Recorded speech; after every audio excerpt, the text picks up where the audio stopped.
여군이 특전 교육을 가르친다고요? 하! 폭소가 터졌습니다. 중령님, 여기가 어딘 줄 아십니까? 특전사입니다. 대한민국 최강 부대요. 턱걸이 몇 개나 하실 수 있으신지 팔굽혀펴긴요. 100개 하실 수 있으세요? 비아냥거리는 목소리가 여기저기서 들렸습니다. 낄낄대는 웃음소리. 특전사 교육훈련학교 회의실은 조롱으로 가득 찼습니다. 수십 명의 남자 교관들이 저 한 명을 비웃고 있었습니다. 저는 조용히 그들을 바라봤습니다. 그리고 침착하게 말했습니다. 계속하시죠. 그날 저는 아무도 예상 못한 작은 싸움을 시작했습니다. 여러분, 혹시 직장에서 부당한 대우를 받아보신 적 있으신가요?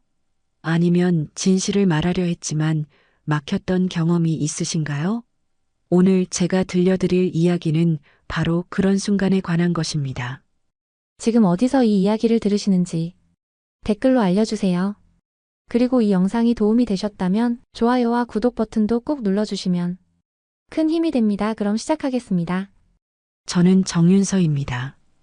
육군 중령이죠. 그날 저는 특전사 교육훈련학교에 파견 강사로 발령을 받았습니다. 특전사라는 곳이 어떤 곳인지 모르시는 분들도 계실 텐데요. 쉽게 말하면 군대 안에서도 가장 강한 체력과 정신력을 요구하는 부대입니다. 낙하산 강화부터 시작해서 산악작전, 해상 침투까지 일반 군인들은 상상도 못할 훈련을 받는 곳이죠. 첫 출근 날 저는 교육학교 본관 회의실로 안내받았습니다. 문을 열고 들어서는 순간 공기가 달라지는 게 느껴졌습니다. 10명 남짓한 교관들이 앉아 있었는데 모두 남자였습니다. 그들의 시선이 일제히 저에게 쏠렸습니다. 호기심? 아니었습니다. 그건 명백한 불편함이었습니다. 정윤서 중령입니다. 잘 부탁드립니다. 제가 인사를 건넸을 때 대답은 듬성듬성했습니다. 몇몇은 고개만 끄덕였고 어떤 이는 아예 눈길조차 주지 않았습니다. 그때 한 사람이 자리에서 일어났습니다. 강태산 중령, 훈련 총괄 책임자였습니다. 40대 후반쯤 돼 보이는 그는 팔을 끼고 저를 위아래로 훑어봤습니다. 여군이 특전 교육을 가르친다고요? 목소리에 비웃음이 섞여 있었습니다. 저는 침착하게 대답했습니다. 네, 그렇습니다. 뭘 가르칠 건데요? 유격? 강화? 아니면 사격이라도? 주변에서 피식 웃는 소리가 들렸습니다. 저는 그의 눈을 똑바로 바라봤습니다. 훈련은 기록을 남기는 것부터 시작하죠. 제대로 된 기록 말입니다. 강태산의 표정이 미묘하게 변했습니다. 뭔가 찔리는 게 있다는 표정이었습니다. 하지만 그는 금방 비웃음을 되찾았습니다. 기록이요? 알겠습니다. 기록이나 잘 쓰시죠. 회의는 그렇게 시작됐습니다. 다들 업무 배치와 훈련 일정을 설명했지만 저에게는 별다른 역할이 주어지지 않았습니다. 그저 참관하라는 것뿐이었습니다. 관찰만 하고 입은 다물라는 뜻이었죠. 회의가 끝나고 저는 훈련장으로 향했습니다. 이른 아침부터 교육생들이 구보를 하고 있었습니다. 젊은 부사관과 병사들이었습니다. 그들의 얼굴에는 땀과 먼지가 뒤섞여 있었습니다. 정상적인 훈련이라면 당연한 모습이었습니다. 하지만 뭔가 이상했습니다. 구보를 마친 교육생들은 쉬지도 못하고 바로 팔굽혀펴기 자세로 들어갔습니다. 조교 한 명이 그들 사이를 오가며 소리를 질렀습니다. 더 빨리. 이게 특전이냐? 교육생 한 명이 팔이 풀려 바닥에 쓰러졌습니다. 조교가 달려가 그의 등을 발로 툭툭 찼습니다. 일어나라고. 저는 그 장면을 묵묵히 지켜봤습니다. 손에 든 수첩에 간단히 메모했습니다. 시간, 장소, 상황. 아직 뭐라 말할 때가 아니었습니다. 저는 그저 파견 강사였으니까요. 아무도 제 진짜 목적을 몰랐습니다. 그게 중요했습니다. 저녁 무렵 교관 숙소로 돌아왔을 때 복도에서 한 대위와 마주쳤습니다. 이민호 대위. 30대 초반으로 보이는 그는 저를 보더니 어색하게 목례를 했습니다. 수고하셨습니다. 네, 수고하셨습니다. 그는 뭔가 말하려다가 입을 다물었습니다. 하지만 그의 눈빛에는 뭔가 복잡한 감정이 섞여 있었습니다. 불편함? 걱정? 잘 모르겠지만 적어도 적대적이지는 않았습니다. 첫날은 그렇게 지나갔습니다. 싸늘한 시선, 노골적인 무시, 그리고 어딘가 이상한 훈련 분위기. 저는 그날 밤 숙소에서 오늘 본 것들을 정리했습니다. 아직 확실한 건 아무것도 없었습니다. 하지만 뭔가 잘못되고 있다는 느낌만은 분명했습니다. 다음 날부터 본격적인 관찰이 시작될 것이었습니다. 이틀째 되는 날, 저는 새벽 5시부터 훈련장에 나갔습니다. 교육생들은 이미 집 앞에 있었습니다. 기상 시간이 새벽 4시 반이라고 했습니다. 그날 훈련 과목은 전투 체력 단련이었습니다. 달리기, 팔굽혀펴기, 윗몸 일으키기, 철봉. 기본적인 훈련이죠. 하지만 뭔가 이상했습니다.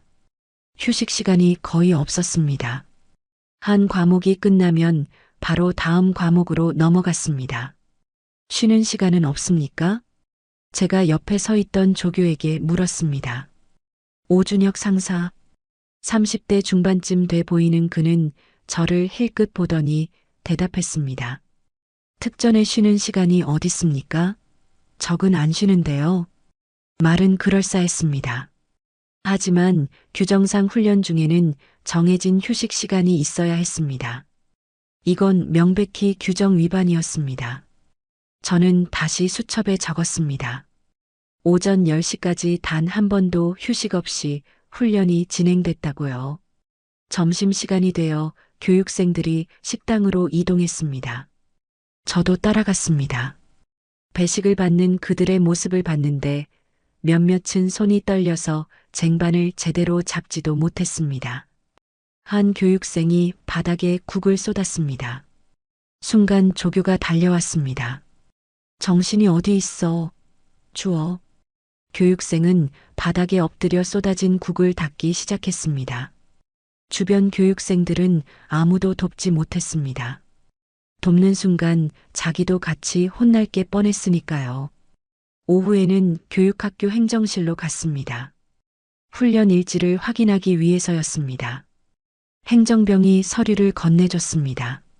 저는 천천히 내용을 확인했습니다. 훈련 시간, 과목, 참가 인원.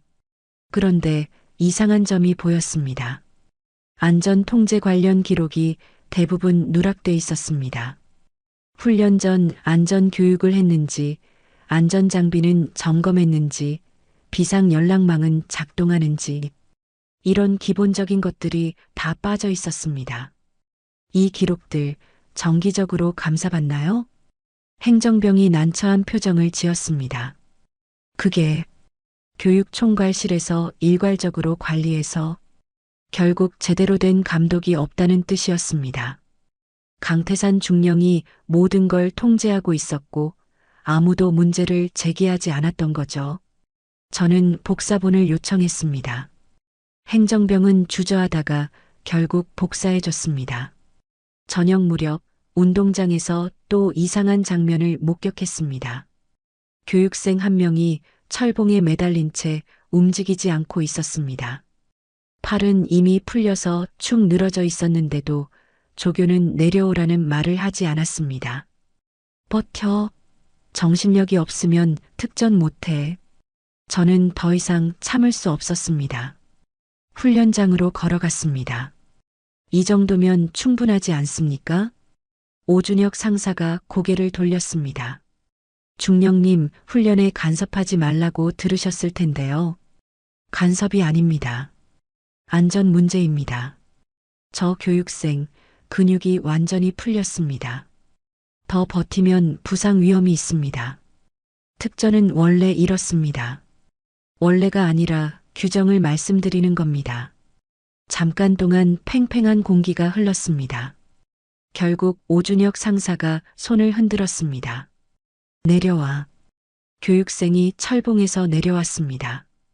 바닥에 주저앉았습니다. 손을 부들부들 떨고 있었습니다. 그날 밤 교관 숙소 복도에서 다시 이민호 대위를 만났습니다. 그는 저를 보더니 망설이다가 조용히 말했습니다. 중령님, 조심하십시오. 무슨 뜻입니까? 여기 생각보다 복잡합니다. 그는 더 이상 말하지 않았습니다. 하지만 그의 눈빛에서 경고를 읽을 수 있었습니다. 뭔가 큰 문제가 있다는 것, 그리고 함부로 건드리면 위험하다는 것. 저는 고개를 끄덕였습니다. 알겠습니다. 하지만 속으로는 다짐했습니다. 조심은 하되 물러서지는 않겠다고. 그날 밤 저는 확보한 서류들을 꼼꼼히 분석했습니다. 훈련 일지, 안전 점검표, 교육생 명단. 하나하나 대조하면서 이상한 점을 찾아냈습니다. 특히 한 교육생의 이름이 자주 눈에 띄었습니다. 이동혁 하사. 그는 유독 많은 훈련 과목에 배정돼 있었습니다. 다른 교육생들보다 거의 2배 가까이 많았습니다. 왜일까요? 저는 의문을 품은 채 잠자리에 들었습니다. 다음 날 이동혁 하사를 주의 깊게 지켜봐야겠다고 생각하면서요. 그때는 몰랐습니다. 바로 다음 날 끔찍한 사고가 일어날 거라는 것을. 사흘째 되는 날 밤 야간 산악 점령 훈련이 예정돼 있었습니다. 특전사에서 가장 중요한 훈련 중 하나죠. 실제 산악 지형을 이용해서 적진을 침투하고 점령하는 훈련입니다. 저녁 6시 교육생들이 완전 군장을 하고 집합했습니다.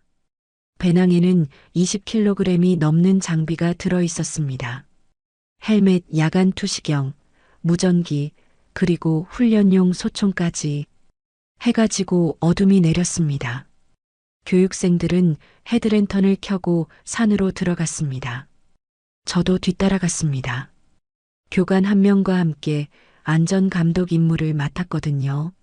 산길은 험했습니다. 바위가 많고 경사가 급했습니다. 낮에도 오르기 힘든 코스인데 밤에 무거운 짐을 지고 오르려니 교육생들이 금세 지쳐갔습니다. 1시간쯤 올랐을까요? 앞쪽에서 조교의 목소리가 들렸습니다. 빨리빨리, 저기 기다려주냐? 교육생들이 속도를 냈습니다. 하지만 너무 무리했습니다. 어둠 속에서 발을 헛디디는 사람들이 나오기 시작했습니다. 그때였습니다. 으악! 비명소리와 함께 무언가가 굴러 떨어지는 소리가 들렸습니다. 저는 재빨리 그쪽으로 달려갔습니다. 교육생 한 명이 산비탈 아래로 굴러 떨어져 있었습니다. 이동혁 하사였습니다. 제가 지난 이틀 동안 주목했던 바로 그 사람이었습니다. 그는 바위에 부딪혀 쓰러져 있었습니다. 헬멧이 벗겨져 있었고 이마에서 피가 흘렀습니다. 이동혁 하사, 정신 차려. 저는 그의 의식을 확인했습니다. 눈은 떠 있었지만 초점이 없었습니다. 맥박은 빨랐고 호흡은 불규칙했습니다. 의무병 즉시 투입. 저는 무전기로 긴급 호출을 했습니다. 다행히 산 아래에 대기하던 의무병들이 출동했습니다. 조교들도 달려왔습니다. 오준혁 상사가 이동혁 하사를 보더니 짜증스럽게 말했습니다. 아, 진짜 조심성이 없어서. 지금 그게 중요합니까? 제가 날카롭게 말했습니다. 오준혁 상사는 입을 다물었습니다. 10분쯤 지나서 의무병들이 들것을 들고 올라왔습니다. 이동혁 하사를 들것에 옮겼습니다. 그를 내려보내는 동안 저는 사고 현장을 확인했습니다. 이상했습니다. 떨어진 곳은 원래 훈련 코스가 아니었습니다. 정해진 등산로에서 벗어나 있었습니다. 왜 이동혁 하사는 여기 있었을까요? 저는 주변을 더 살폈습니다. 그리고 발견했습니다. 바닥에 떨어진 표지판. 원래는 코스 표시를 해줘야 하는데 표지판이 쓰러져 있었습니다. 누가 제대로 안전 점검을 한 겁니까?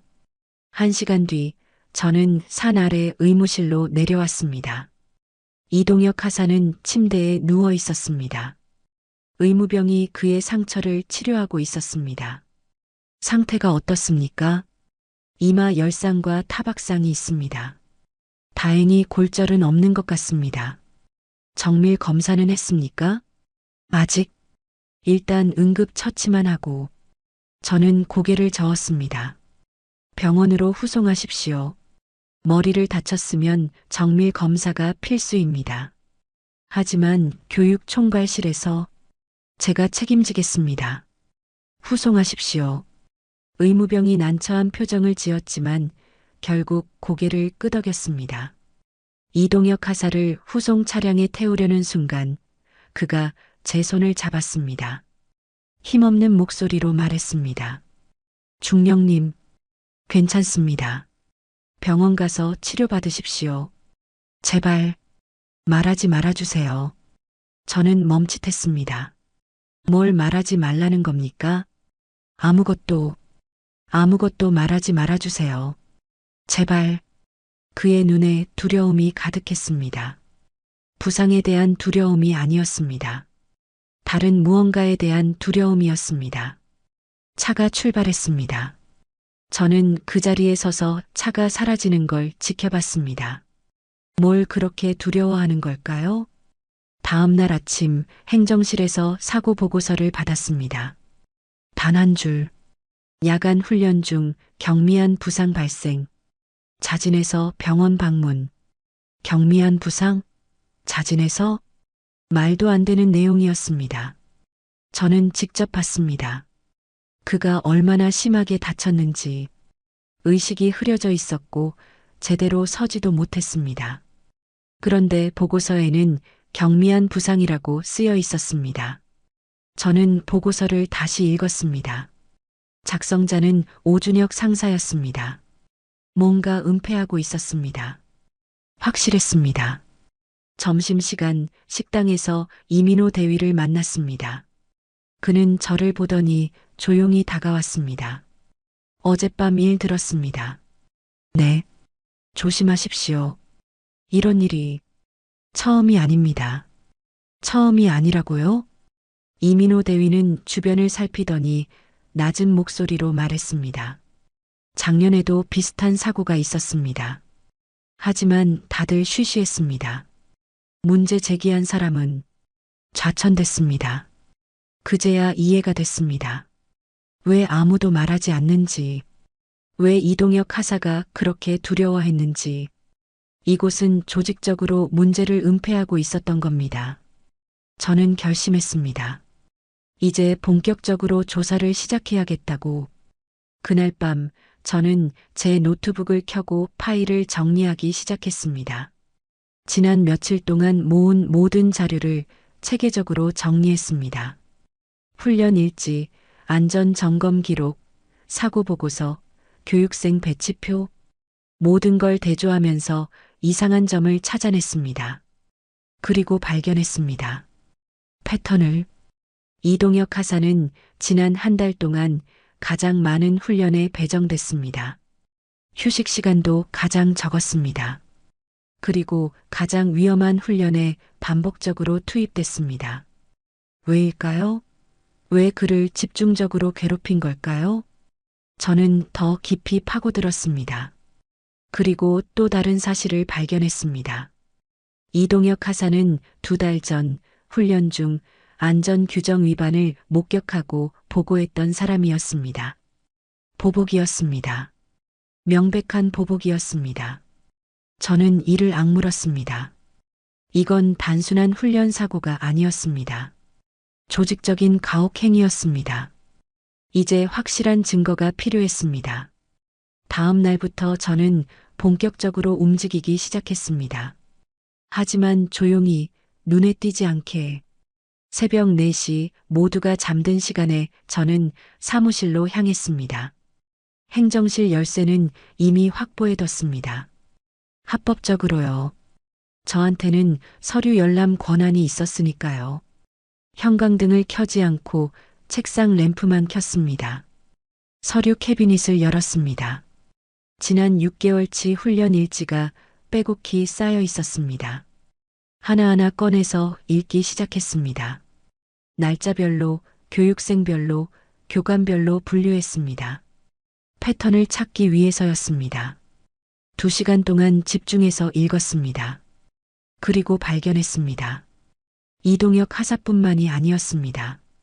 지난 6개월 동안 비슷한 피해를 입은 교육생이 총 5명이었습니다. 모두 한 가지 공통점이 있었습니다. 문제를 제기했던 사람들이었습니다. 훈련 중 안전 문제를 지적하거나 조교의 폭언을 보고하거나 불합리한 처사에 항의했던 사람들. 그들은 모두 그 이후 집중적으로 힘든 훈련에 배정됐습니다. 그리고 결국 부상을 입거나 중도 탈락했습니다. 체계적인 보복이었습니다. 저는 해당 서류들을 조용히 복사했습니다. 복사기 소리가 너무 크게 들릴까봐 한 장 한 장 천천히 복사했습니다. 복사를 마치고 원본을 제자리에 돌려놓았습니다. 흔적을 남기면 안 됐습니다. 다음으로 의무 기록을 확인했습니다. 의무실에 보관된 교육생들의 건강 기록부였습니다. 여기서도 이상한 점을 발견했습니다. 부상 기록이 실제보다 축소돼 있었습니다. 타박상이라고 쓰인 경우가 실제로는 골절이었던 경우도 있었습니다. 누가 의도적으로 기록을 조작하고 있었습니다. 나흘째 되는 날 저녁 결정적인 순간이 왔습니다. 사무실에서 서류 작업을 하고 있는데 누군가 문을 열고 들어왔습니다. 오준혁 상사였습니다. 그는 저를 보더니 당황한 표정을 지었습니다. 중령님, 이 시간에 무슨 일이십니까? 서류 정리 중입니다. 상사님은요? 저도 서류를 좀. 그의 손에 든 서류가 눈에 들어왔습니다. 의무 기록부였습니다. 제가 오늘 아침에 확인했던 바로 그 서류였습니다. 저는 조용히 물었습니다. 그 서류 뭐 하시려는 겁니까? 아, 이건 정리 좀 하려고. 정리요? 이미 정리돼 있던데요.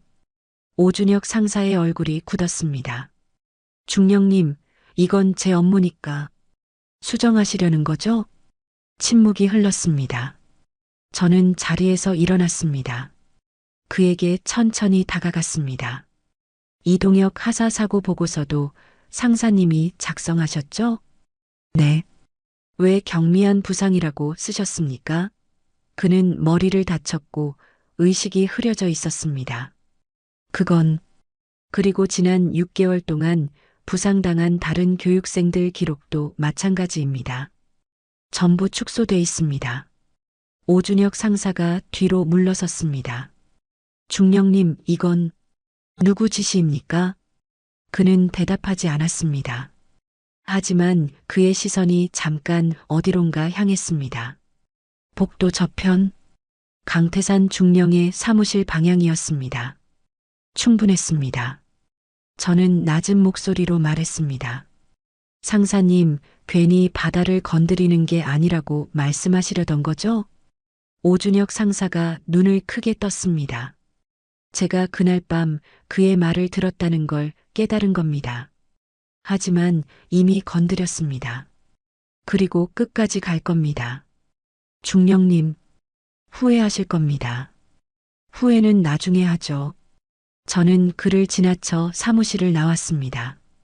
그날 밤 숙소로 돌아오니 책상 위에 쪽지가 놓여 있었습니다. 그만두십시오. 단 4글자였습니다. 서명도 없었습니다. 저는 쪽지를 구겨서 쓰레기통에 버렸습니다. 다음 날 이민호 대위가 조용히 제 사무실로 찾아왔습니다.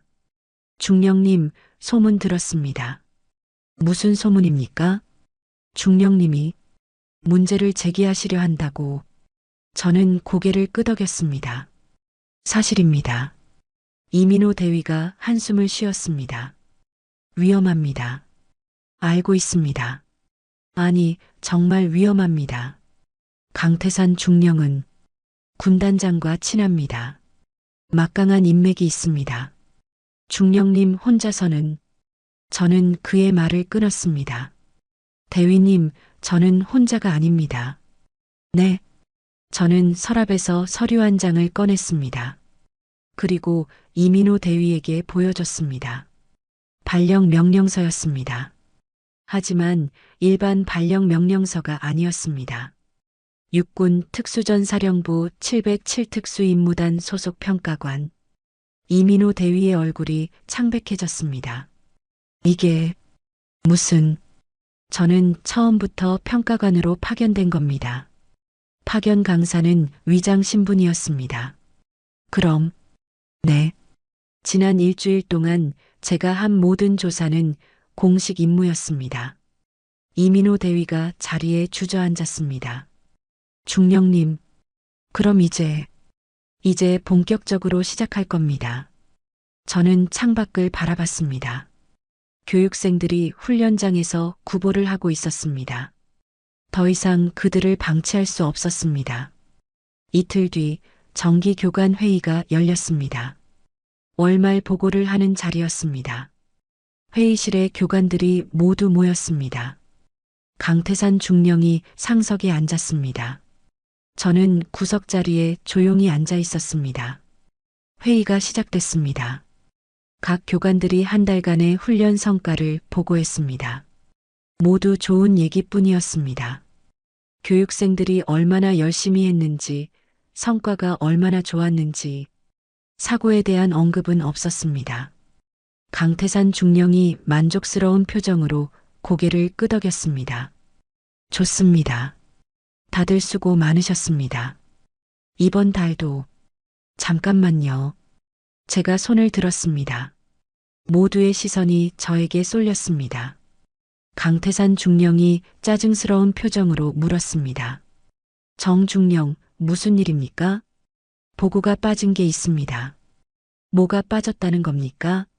사고 보고입니다. 이번 달 야간 훈련 중 교육생 한 명이 부상을 입었습니다. 회의실이 조용해졌습니다. 강태산 중령이 손을 흔들었습니다. 아, 그거요. 경미한 부상이었습니다. 보고할 정도도 아니고 경미하지 않았습니다. 뭐? 저는 자리에서 일어났습니다. 가방에서 서류를 꺼냈습니다. 이동혁 하사는 머리를 다쳤고 병원에 후송됐습니다. 정밀 검사 결과 뇌진탕 진단을 받았습니다. 이건 명백히 보고해야 할 사안입니다. 강태산 중령의 표정이 굳었습니다. 그건 본인이 조심성이 없어서... 아닙니다. 사고 현장을 조사한 결과 안전 표지판이 제대로 설치돼 있지 않았습니다. 훈련 전 안전 점검도 부실했습니다. 저는 서류를 테이블 위에 펼쳤습니다. 사고 현장 사진, 안전 점검표, 의무 기록. 그리고 이건 이번만이 아닙니다. 지난 6개월 동안 비슷한 사고가 5건 더 있었습니다. 하지만 제대로 보고되지 않았습니다. 교관들이 웅성거리기 시작했습니다. 강태산 중령이 자리에서 벌떡 일어났습니다. 정중령, 지금 뭐 하는 겁니까? 보고하는 겁니다. 제 임무니까요. 임무? 당신 임무는 파견 강사 아닙니까? 저는 가방에서 또 다른 서류를 꺼냈습니다. 공식 발령 명령서였습니다. 아닙니다. 저는 명령서를 테이블 중앙에 놓았습니다. 합동명령사의 216호 707 특수임무단 소속 평가관 정윤서 중령. 본 임무는 특전사 교육훈련 실태조사 및 인권침해 여부 점검입니다. 회의실이 완전히 조용해졌습니다. 강태산 중령이 명령서를 집어들었습니다. 손이 미세하게 떨리고 있었습니다. 그는 명령서를 읽고 또 읽었습니다. 이게 무슨... 지난 일주일 동안 저는 이곳의 훈련 과정을 관찰하고 조사했습니다. 그 결과 다수의 규정 위반과 인권 침해 사례를 확인했습니다. 저는 준비한 보고서를 한 부씩 나눠줬습니다. 첫째, 안전규정 미준수.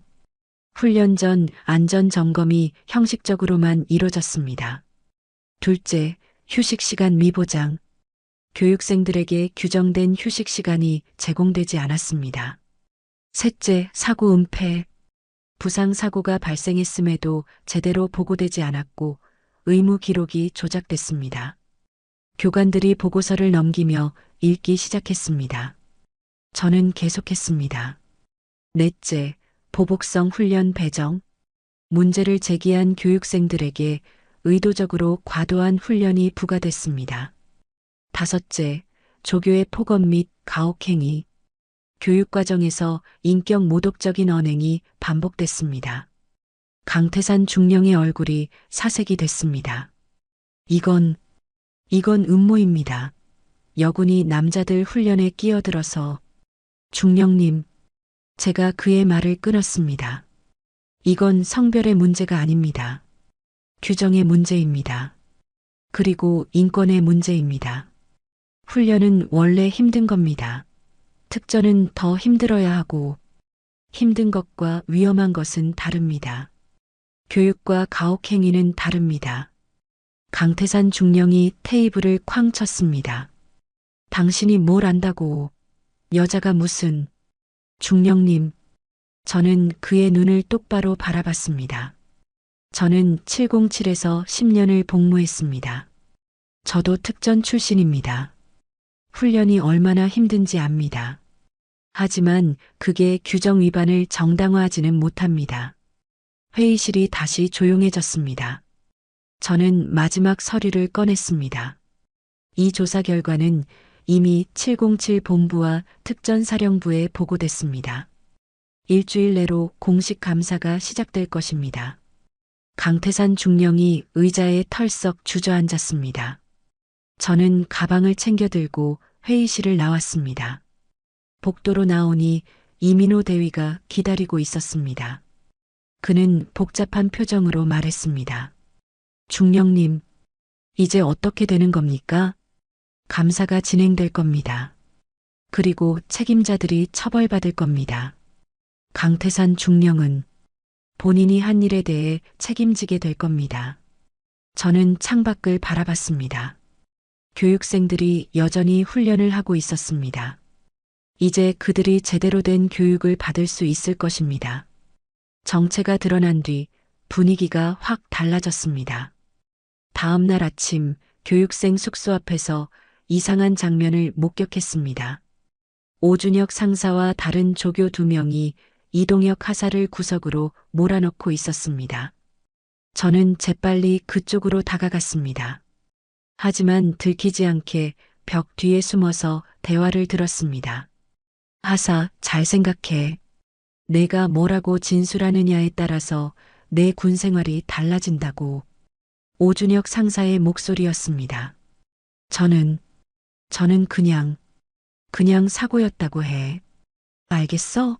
아무도 잘못한 게 없어. 내가 조심하지 못한 거야. 하지만은 무슨 하지만이야. 선임들 다 곤란하게 만들 거야? 이동혁 하사가 대답하지 못했습니다. 저는 더 이상 참을 수 없었습니다. 모퉁이를 돌아 그들 앞에 섰습니다. 무슨 대화입니까, 상사님? 오준혁 상사가 화들짝 놀라 뒤로 물러섰습니다. 아, 중령님. 이건 교육생에게 진술을 강요하고 계십니까? 아닙니다. 그냥 이동혁 하사, 괜찮습니까? 이동혁 하사가 고개를 끄덕였습니다. 하지만 그의 얼굴은 창백했습니다. 저는 오준혁 상사를 똑바로 바라봤습니다. 상사님, 이건 명백한 증인 협박입니다. 군사법 위반입니다. 중령님, 오해십니다. 오해가 아닙니다. 방금 대화 전부 들었습니다. 오준혁 상사의 얼굴이 굳었습니다. 이동혁 하사, 저와 함께 가시죠. 제대로 된 진술을 받겠습니다. 이동혁 하사를 데리고 사무실로 향했습니다. 오준혁 상사는 그 자리에 굳어서 우리를 바라봤습니다. 사무실에 도착해서 이동혁 하사와 마주 앉았습니다. 하사님, 솔직하게 말씀해 주십시오. 아무도 하사님을 해치지 못합니다. 제가 보호하겠습니다. 이동혁 하사가 한참을 망설이다가 입을 열었습니다. 저는 2달 전에 안전 문제를 보고했습니다. 어떤 문제였습니까? 헬기 강화 훈련 때 안전 장비가 노후됐다고 보고했습니다. 그런데 그 이후로 훈련이 갑자기 많아졌습니다. 다른 교육생들보다 2배는 더 많았습니다. 휴식 시간도 없었고 조교들이 저한테만 더 심하게 대했습니다. 제가 예상했던 대로였습니다. 사고 당일은 어땠습니까? 원래 제 차례가 아니었습니다. 그런데 갑자기 투입됐습니다. 몸 상태가 안 좋다고 말했지만 들어주지 않았습니다. 그래서 사고가 난 겁니까? 네. 정신이 흐려져서 발을 헛디뎠습니다. 이동혁 하사의 눈에 눈물이 고였습니다. 죄송합니다, 중령님. 제가 약해서... 아닙니다. 하사님 잘못이 아닙니다. 저는 그의 진술을 기록했습니다. 이건 결정적인 증거가 될 것이었습니다. 오후에는 행정실로 갔습니다. 그런데 이상한 일이 벌어졌습니다. 제가 전에 복사해뒀던 훈련 일지 원본이 전부 교체돼 있었습니다. 새로 제출된 일지에는 안전점검 기록이 깔끔하게 정리돼 있었습니다. 사고 기록도 수정돼 있었습니다. 뒤늦게 증거를 조작하고 있었던 겁니다. 하지만 저는 이미 원본을 확보해뒀습니다. 일주일 전에 복사한 원본과 지금 제출된 새 버전 2개를 대조하면 조작 사실이 명백히 드러날 것이었습니다. 저는 조용히 미소를 지었습니다. 늦었습니다. 저녁 무렵 강태산 중령이 제 사무실로 찾아왔습니다. 혼자가 아니었습니다. 다른 교관 서너 명을 데리고 왔습니다. 정중령, 대화 좀 합시다. 저는 책상에서 일어났습니다. 무슨 대화입니까? 이 일, 여기서 끝냅시다. 더 이상 확대하지 마십시오. 끝낼 수 없습니다. 왜 못 끝냅니까? 당신이 물러서면 끝나는 일입니다. 중령님은 지금 제게 임무를 포기하라고 말씀하시는 겁니까? 강태산 중령이 한 발 다가왔습니다. 정중령, 당신 아직 군 생활 많이 남았습니다. 왜 힘든 길을 가려고 합니까? 적당히 타협하십시오. 타협이요? 이 일 덮어주면 저희가 충분히 보답하겠습니다. 좋은 보직도 알선하고. 저는 그의 말을 끊었습니다. 중령님, 제가 왜 이 일을 하는지 아십니까? 제게는 후배가 한 명 있었습니다. 707에서 함께 근무했던 여군 후배였죠. 열심히 하던 친구였습니다. 그런데 훈련 중에 사고를 당했습니다. 강태산 중령이 입을 다물었습니다. 사고 원인은 안전규정 미준수였습니다. 하지만 아무도 책임지지 않았습니다. 그냥 불운한 사고로 처리됐죠. 그 친구는 결국 군을 떠났습니다. 저는 창밖을 바라봤습니다. 그때 저는 아무것도 할 수 없었습니다. 그저 지켜보기만 했죠. 하지만 지금은 다릅니다. 지금은 제가 바로잡을 수 있습니다. 정중령. 그러니 중령님, 저는 물러서지 않을 겁니다. 끝까지 갈 겁니다. 강태산 중령이 이를 갈았습니다. 후회하실 겁니다. 후회는 제 몫입니다. 그들은 더 이상 말하지 않고 사무실을 나갔습니다. 그날 밤 저는 확보한 모든 증거를 정리했습니다. 원본 훈련 일지, 수정된 일지, 이동혁 하사의 진술, 다른 피해 교육생들의 기록. 모든 게 준비됐습니다. 이제 최후의 결점만 남았습니다. 이틀 뒤 징계위원회가 소집됐습니다. 특전사령부 본부 건물 3층 회의실, 정식 군사 징계위원회였습니다. 위원장은 특전사 부사령관 소장이었고 위원들은 각 부서 대령들로 구성됐습니다. 회의실은 법정처럼 엄숙했습니다. 상단에 징계위원들이 앉았고 아래쪽에는 피조사자들이 앉았습니다. 강태산 중령, 오준혁 상사, 그리고 관련된 다른 교관 2명. 저는 증인이자 조사관으로 한쪽에 앉아 있었습니다. 위원장이 의사봉을 두드렸습니다. 지금부터 특전사 교육훈련학교 안전규정 위반 및 인권침해 사건에 대한 징계위원회를 시작하겠습니다. 본격적인 심리가 시작됐습니다. 먼저 제가 조사 결과를 발표했습니다. 준비한 보고서를 하나하나 설명했습니다. 안전규정 미준수, 휴식시간 미보장, 사고 은폐, 보복성 훈련 배정, 조교의 폭언, 모든 항목의 증거를 제시했습니다. 강태산 중령이 자리에서 일어났습니다. 이에 있습니다. 위원장이 그를 바라봤습니다. 말씀하십시오. 이 조사는 편향적입니다. 정윤서 중령은 여군으로서 특전훈련의 특수성을 이해하지 못합니다. 남자들이 받는 훈련을 여자가 판단한다는 것 자체가. 중령님, 제가 그의 말을 끊었습니다. 성별은 이 사안과 무관합니다. 저는 규정을 근거로 조사했습니다. 그리고 제가 여군이라는 이유로 제 조사를 무효화할 수 없습니다. 위원 중 한 명이 물었습니다. 정중령, 당신도 특전 출신이라고 했는데 맞습니까? 네, 맞습니다. 저는 707에서 10년간 복무했습니다. 그럼 특전 훈련이 얼마나 힘든지 알 텐데요. 이 정도는 정상 아닙니까? 저는 고개를 저었습니다. 훈련이 힘든 것과 위험한 것은 다릅니다. 저도 힘든 훈련을 받았습니다. 하지만 우리는 항상 안전규정을 지켰습니다. 그게 진짜 프로입니다. 회의실이 조용해졌습니다. 저는 계속했습니다. 강한 군인을 만드는 건 가혹함이 아닙니다. 올바른 훈련입니다. 이동혁 하사는 문제를 제기했다는 이유로 보복당했습니다. 이건 교육이 아닙니다. 보복입니다. 다음으로 이동혁 하사가 증인으로 나왔습니다. 그는 떨리는 목소리로 자신의 경험을 진술했습니다. 저는 안전 문제를 보고했습니다. 그런데 그 뒤로 훈련이 너무 많아졌습니다. 휴식도 없었고 조교님들이 저한테만. 목소리가 떨렸습니다.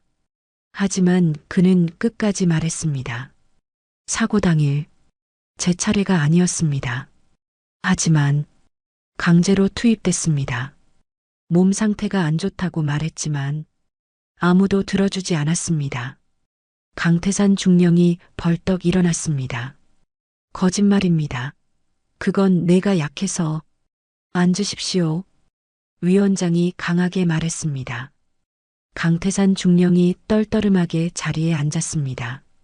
다음으로 다른 피해 교육생들의 진술서가 낭독됐습니다. 모두 비슷한 내용이었습니다. 문제 제기 후 보복성 훈련, 휴식 없음, 조교의 폭언. 증거는 명백했습니다. 그 다음 제가 결정적인 증거를 제시했습니다. 이것은 원본 훈련 일지입니다. 제가 일주일 전에 확보한 것입니다. 서류를 펼쳤습니다. 그리고 이것은 최근 제출된 수정본입니다.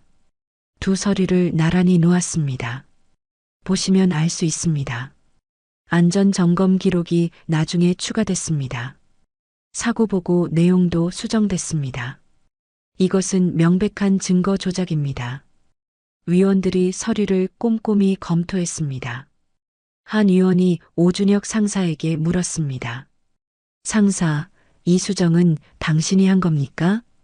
오준혁 상사가 대답하지 못했습니다. 상사, 질문에 답하십시오. 네. 누구 지시입니까? 오준혁 상사가 강태산 중령을 바라봤습니다. 하지만 말하지 못했습니다. 저는 추가 증거를 제시했습니다.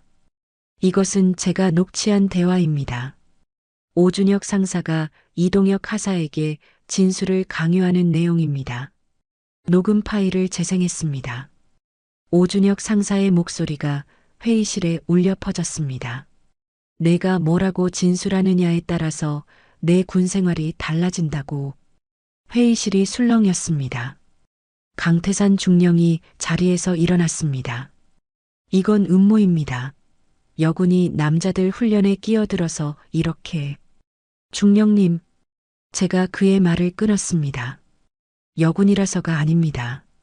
중령님이 잘못해서입니다. 강태산 중령의 얼굴이 붉어졌습니다. 당신이 뭘 안다고. 압니다.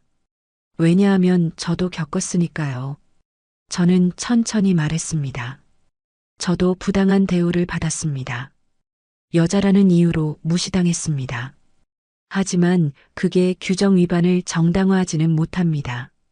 그리고 제 후배들이 다시는 같은 일을 겪지 않게 하려고 저는 여기 있습니다.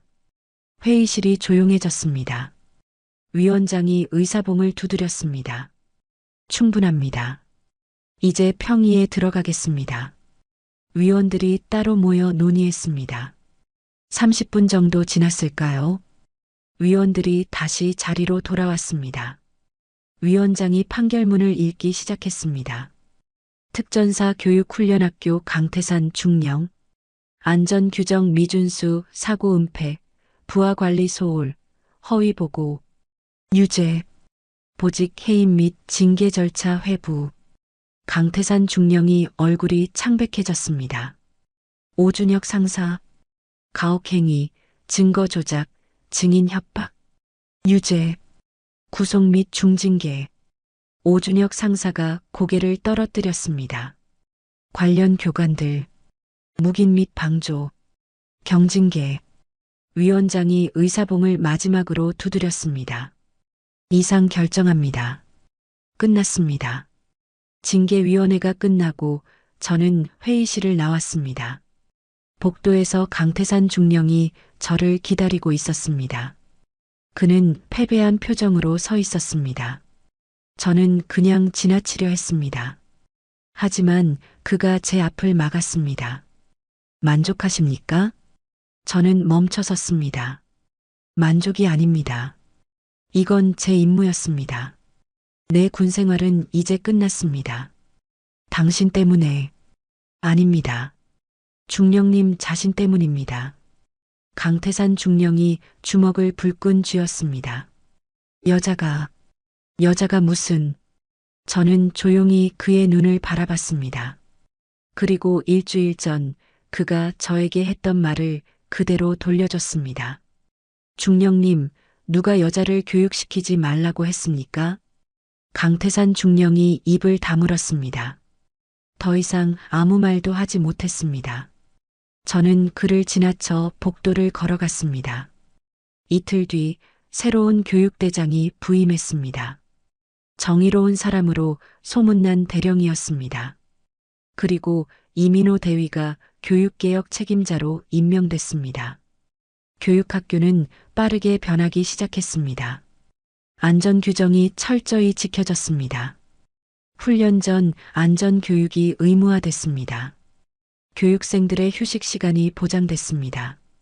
조교들에 대한 인권교육이 실시됐습니다. 가장 중요한 변화는 분위기였습니다. 교육생들의 얼굴에 두려움 대신 열정이 돌아왔습니다. 훈련은 여전히 힘들었지만 이제는 올바른 방향으로 힘든 것이었습니다. 어느 날 아침 훈련장에 나갔습니다. 교육생들이 구보를 하고 있었습니다.